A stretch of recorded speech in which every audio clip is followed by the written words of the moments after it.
It really does feel great to finally be able to call Killian Hayes a Detroit Piston. My name is Justin and welcome back to the channel, guys. Today what we're going to be talking about is the Detroit Pistons 2020 NBA Draft.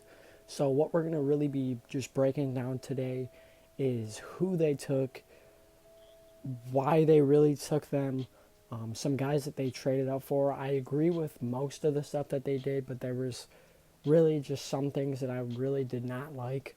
So we'll just go over that today.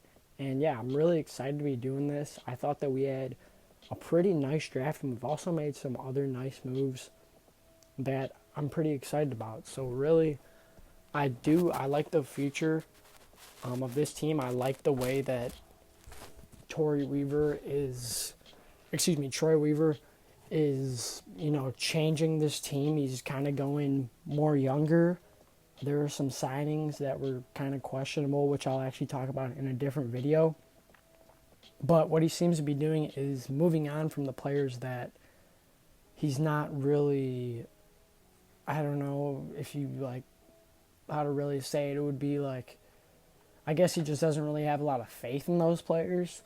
Guys like Tony Snell and Kyrie Thomas, like young guys like Kyrie Thomas. And obviously, we'll get into it in a little bit, but guys like Luke Kennard, that was huge, trading him, huge for this fan base. Honestly, I'm not a huge Luke Kennard guy. He's never really excited me as much as he has a lot of other fans, I feel like. But really, that's just me.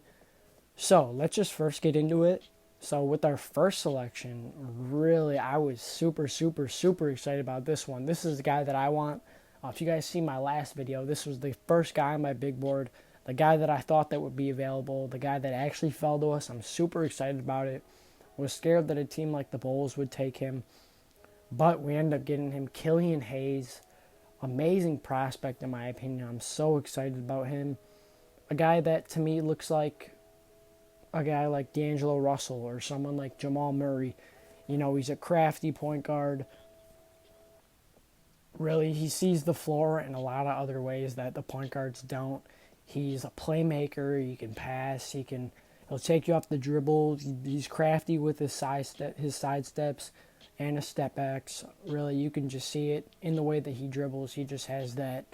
He has that mentality of a scorer, but he can also pass and play make, which he's really just phenomenal at that too. And he's an exciting prospect. I'm super excited about, the team being able to hand the keys to someone, and them being able to take over this team, especially for a point guard. I feel like that was huge for this team. It's one of the biggest needs that we had to address was, getting that young point guard. And I'm really excited that we did, and I'm super excited that it was this guy. I feel like he's humble. I follow him on Instagram. I follow him on Twitter. He's a humble guy, humble kid who, I feel like just wants to learn. I was watching his post-draft interview.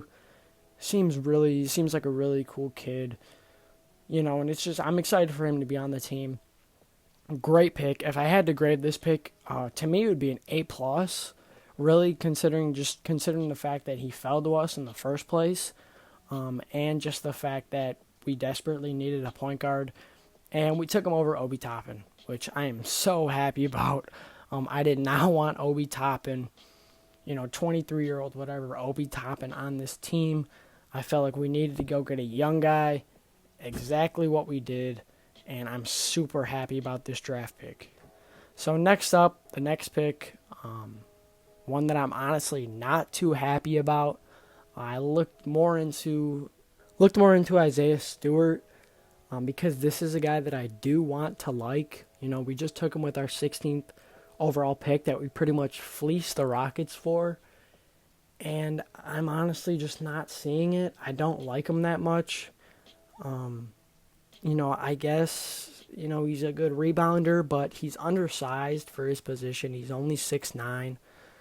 He plays the power forward in the center. And just 16 overall, I didn't like it at all. I thought that there was way better options on the board. Tyrese Maxey was still on the board at that point. There was other guys there. And for them to take a forward/center who really can't stretch the floor was really surprising to me, and I really disliked the pick a lot, honestly. Um, you know, I don't know. I guess I can maybe see some upside just with, just from the fact that he's a stronger player, and he's all right with his back to the basket. But I don't know. Just you pick a center who can't stretch the floor after you're trying to retain Christian Wood, and I don't really understand it. Honestly, it's not something that I'm going to be like super super super upset about, but at the same time it was confusing to me, and it was probably one of the worst picks in the first round. So, yeah, it's kind of upsetting, but I don't know. We'll really just have to see how this guy plays. Obviously going to give him a chance, going to see what he can do out there. I've been trying to watch a little bit more of his highlights of his film, trying to see how he would fit this team, in a good way. Seems a little bit more like an old school center. He's pretty physical. He has defensive upside. But I would compare him to a guy like maybe like Drummond, honestly. And that's just a guy that I don't want back here in Detroit. Just a guy that, really just can't stretch the floor. But like I said, we're gonna give him a chance. Definitely gonna see what he can do, and I'm not gonna be, I'm just not gonna be super super upset about this pick because, like I said, we've yet to see what he can do. So getting into the next pick, though, in my opinion, one of the best picks in the first round. We trade Luke Kennard, which in my opinion was great value for Luke Kennard. I was looking on Twitter, and there were just a lot of Pistons fans that were just talking about how we sold low on Luke Kennard. We sold low. I didn't understand that in the slightest. I felt like the 19th overall pick was honestly pretty like great value for a guy like Luke Kennard, someone who can definitely stretch the floor, but wasn't showing defensive upside at all, and was really just constantly injured. And to get a guy like Saddiq Bey, who was honestly one of my favorite prospects coming into this draft at 19, is amazing to me. I love this pick so much. Another pick that would honestly probably get to an A plus grade. Really, I love this pick with Saddiq Bey here at 19. He's a great defender in college, and the 3-point is there too.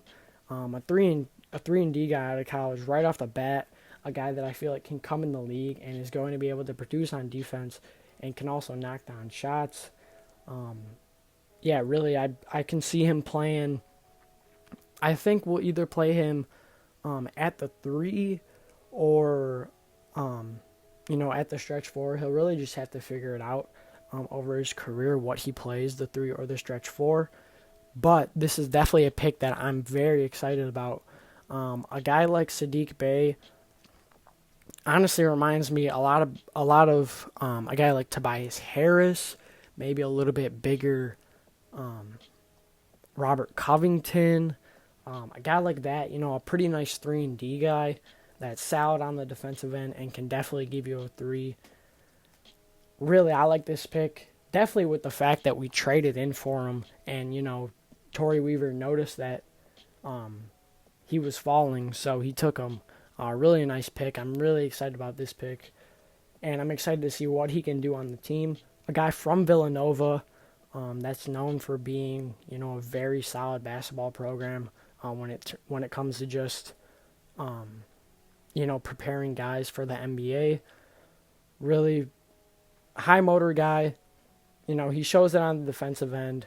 He can shoot the basketball, which was definitely really needed. And he's versatile too. That's the thing. He's very versatile. Like I said before, he's gonna have to figure out what he can, what he's going to play in the NBA. If it's either gonna be the 3 or if it's just gonna be a smaller 4 that can stretch the floor. But yeah, definitely excited about this pick. I was pretty hyped when they traded in for this guy for Luke Kennard. Like I said, it's pretty nice value. for a guy like Luke Kennard, in my opinion, top 20 pick. I don't see, you getting any more than that, honestly. A first round pick for Luke Kennard was pretty nice. So, hats off to Troy Reaver for that. Saddiq Bey was a guy that some mock drafts had him going anywhere from, 11 to 15. So, really, I feel like us getting him at 19 is great value. And I'm definitely excited to see how Coach Dwayne Casey is going to use a guy like Saddiq Bey. The last player that we drafted in the second round was Saben Lee, a guard out of Vanderbilt. I would do a little bit more analysis on this pick, but to be honest with you guys, I'm just really not too familiar with this guy.